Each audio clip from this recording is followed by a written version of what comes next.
Hello and welcome, ladies and gentlemen. You're watching Canal Algérie Midnight News, and these are our top stories.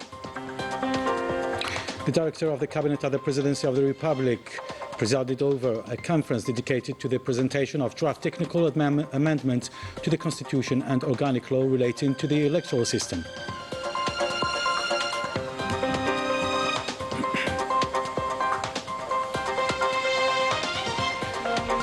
Representatives of political parties praised the atmosphere of frank and constructive dialogue that characterized the discussions on the draft technical amendments to the Constitution and the organic law relating to elections.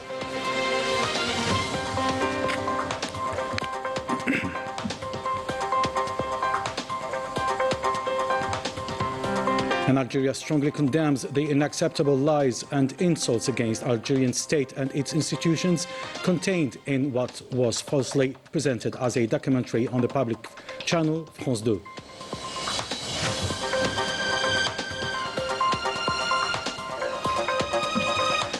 And in Morocco, demolitions and home destructions are still ongoing, leaving many citizens without jobs and shelters, raising serious concerns among the population.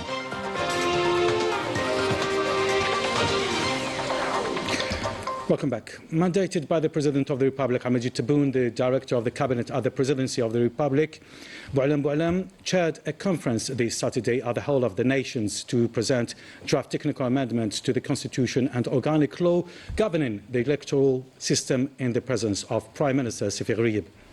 Those attending included the acting head of the Independent National Elections Authority, Karim Khalfan, the Minister of Interior, Local Authorities and Transport, Said Sayoud, Minister of Justice and Keeper of the Seals, Lutfi Boujamal, along with several advisors to the President of the Republic and representatives of the 12 political parties. This meeting forms part of the President's commitment to strengthening dialogue and consultations with all political actors, thereby reinforcing the democratic process and upholding the rule of law and strong institutions. The Director of the Cabinet at the Presidency of the Republic explained the fundamental difference between a constitutional amendment in its overall sense and a technical amendment as a tool to deal with issues identified during the political process based on 2020 Constitution for greater efficiency and coherence. We listen.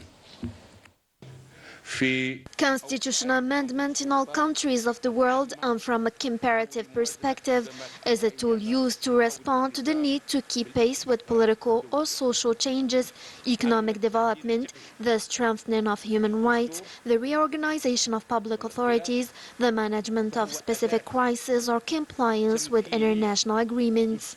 Technical amendment of the Constitution, which remains a subject of doctrinal debate, is instead regarded as an enabling constitutional mechanism aimed at addressing constitutional gaps and remedying ambiguity or inconsistencies between provisions that emerge during their practical and effective application. After more than 5 years since the promulgation of the 2020 Constitution and following the completion of the institutional framework derived from it, practical experience and the organization and management of certain constitutional institutions and public bodies has revealed the need to improve certain purely technical aspects. I emphasize of constitutional provisions, particularly those related to 10 specific points. For his part, the Prime Minister Sefir Riyeb affirms that this activity is in line with the instruction of the President of the Republic, who emphasized the importance of focusing studies and assessment on all amendments in the continuation of a better vision and improved institutional governance. Sefir Riyeb. As part of continued efforts to establish better institutional governance, the technical amendments represent a qualitative improvement that strengthens effectiveness and constant readiness within constructive functional integration, contributing to the building of a solid democratic and social state based on national principles and legitimacy, guaranteeing rights and freedoms, enhancing trust and ensuring institutional stability. This work comes in implementation of the instructions of the President of the Republic, who emphasized focused study and careful review of all proposed amendment approaches. The Minister of Justice and Keeper of the Seals affirmed that the revision of the organic law relating to the electoral system comes as continuation of the profound reforms established by the 2020 Constitution and aims to correct the technical shortcomings revealed by the field practice, thereby enhancing the transparency of the electoral process and elevating the role of the Independent National Election Authority. We listen.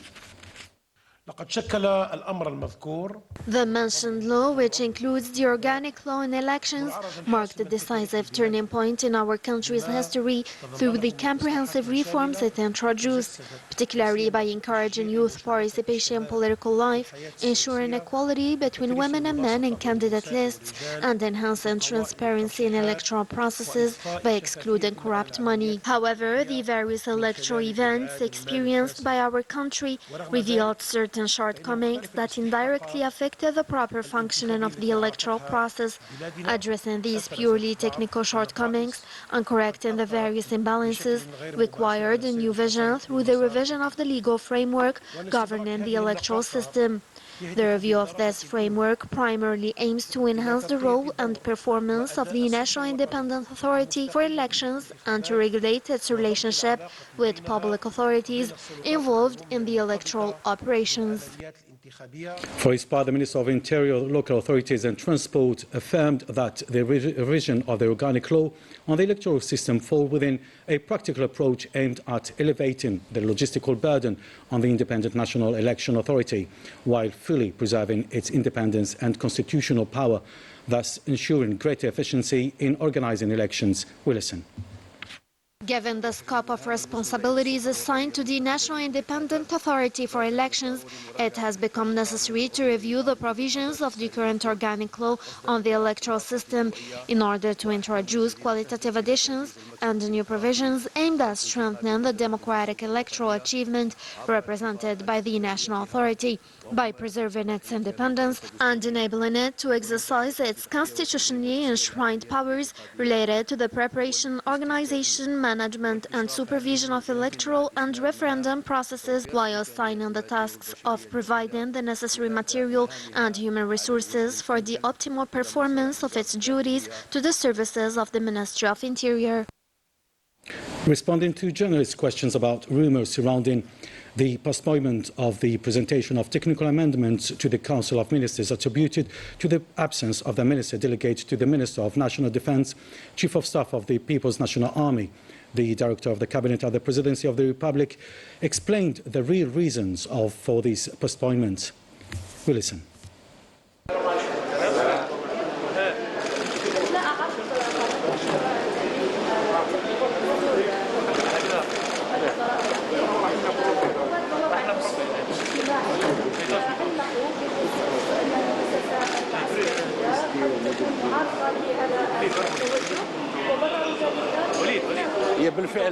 The two bills were indeed submitted for debate at the cabinet level. However, their review was postponed after being presented to the Government Council. This postponement was in no way due to the absence of the Army General, who was on end-of-year leave, but rather to allow for the enrichment of the texts through contributions from the political parties. In their statement, the leader of the political parties welcomed the holding of this conference, which took place in transparent and constructive atmosphere. We listen to them. This is only a technical amendment. It doesn't affect the core of the Constitution or its fundamental articles. Our party submitted proposals for the public interest and future stages. Reform began after 2020 Constitution and remains a clear and fixed choice. These technical amendments are justified. They aim to correct shortcomings observed under the 2020 Constitution. It's positive that the state institutions have the courage to address these gaps. We proposed changes related to electoral lists, newly created provinces, the quota system, and increase in seats for the diaspora. These proposals are meant to improve representation. The responsible dialogue held during this conference addressed important political issues concerning both the political class and the authorities. Its outcomes can lead to the national consensus. نحن نثمن عاليا هذا الإجراء باعتبار أنه كرس لممارسة دستورية. Clarifying constitutional articles and reviewing them carefully helps align them with current challenges. This is a positive step toward establishing a culture of dialogue and consultation. احنا اليوم رانا احزاب تمثيليه مع قياده البلاد التي تمثل السيد رئيس الجمهوريه. Reforming the electoral system is an urgent necessity to build real representative democracy. It allows political parties to play their role and give citizens the chance to freely choose their representatives. نقاش كان صريح. We highly value this initiative because it establishes a new constitutional practice in Algeria by involving political actors, especially parties, in discussions on electoral law. هي مقاربة تشاركية مهمة جدا في ترقية الديمقراطية. The organic law in elections is very important to us. Debates focused on candidate eligibility, electoral lists, and maintaining open lists. Political parties will also submit written proposals. اتيحت الفرصه للاحزاب السياسيه الحاضره. Most of the concerns identified after practical experience with the electoral law were taken into account. The discussions were serious, responsible, and addressed real challenges faced during elections. The chargé d'affaires of the French embassy in Algiers was received this Saturday at the Ministry of Foreign Affairs following the broadcast by the public television channel France 2 of what was presented as documentary, but which in reality amounts to a collection of deeply offensive and needlessly provocative falsehoods. The French diplomat was informed of the extreme seriousness of the following points. First, the responsibility borne by the French public service broadcaster in carrying out a blatant attack on the Algerian state, its institution and symbols, an attack that could not have been authorized without the complicity or at least the approval of its oversight bodies. Second, contrary to the established diplomatic practice, the involvement of the French embassy in Algiers and of the ambassador personally in promoting this unacceptable campaign waged by the channel reinforces the reception that it enjoyed of the backing officials' French service. Third, the action of the channel concerned mark a new stage in the escalation of hostile acts against Algeria being sustained by certain French official circles with the aim of keeping French-Algerian relations in a state of permanent tension. Fourth, the Algerian government condemns in its strongest terms the broadcast in question and the unspeakable accusations and insults it conveys against the Algerian state and its institution. Likewise, the Algerian government expresses its profound disapproval of the involvement of the French ambassador in Algiers in actions manifestly incompatible with duties of his office as defined by law and established international practice. Finally, the French diplomat was informed that the Algerian government reserves the right to take all appropriate measures in the light of the gravity of these actions. The French media has descended into a professional decline, and France 2 channel has become a platform that fuels political tension while it focuses on distorting Algeria's image, ignoring France's own political collapse, financial crisis and deep social division. Najah Tiyar. France 2 channel has officially abandoned the fundamental standards of journalism, regressing from professional reporting to a state of systematic misinformation by broadcasting a selective compilation of prepackaged accusations and relying on a recurring cast of biased commentators. This taxpayer-funded public service has transitioned from an objective observer to an active hostile antagonist. This directed rhetoric does more than just compromise neutrality. It directly mirrors the far-right talking points that have now successfully infiltrated and dictated the editorial pace of the public newsrooms.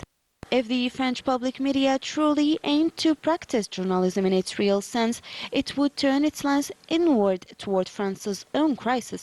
It would investigate how the French debt has surged to record levels of failure and mismanagement, and how the economy has been pushed to the brink until international rankings downgraded it into the red zone.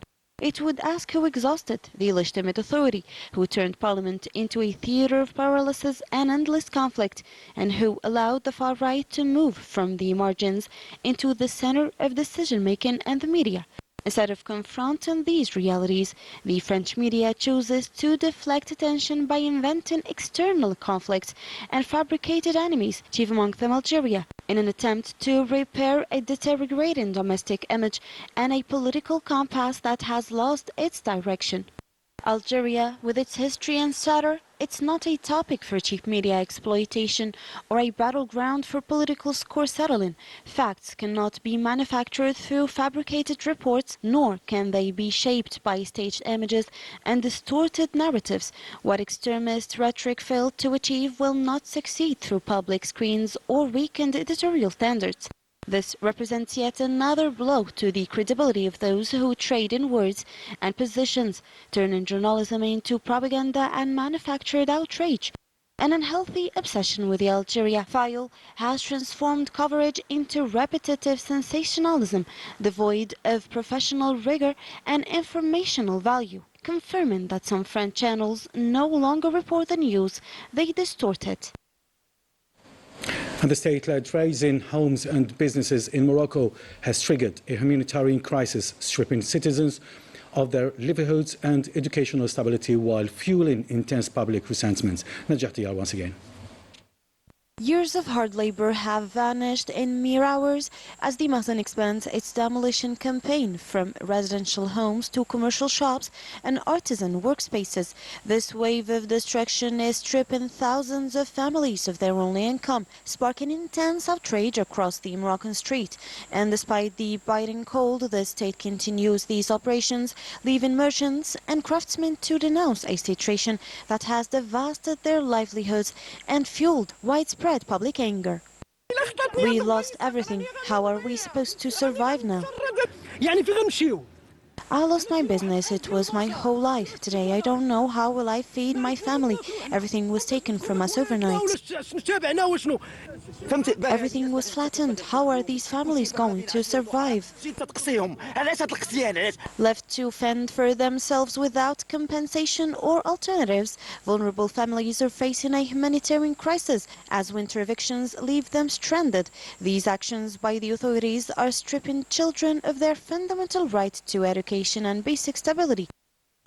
In the middle of the school year, these children will suffer. Their education is being destroyed, just like the livelihoods of so many families.